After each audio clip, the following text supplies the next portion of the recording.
history is that I was called to go to a scene in Ski, and the history that was provided to me was that the deceased and the deceased husband had an argument, and then after that the deceased went into the bathroom, locked herself into the bathroom, and the alleged history was then the deceased husband could not get into the bathroom.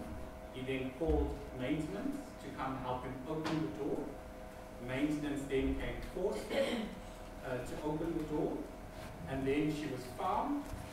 allegedly hanging behind the door. Resuscitation was performed, and then she was declared dead.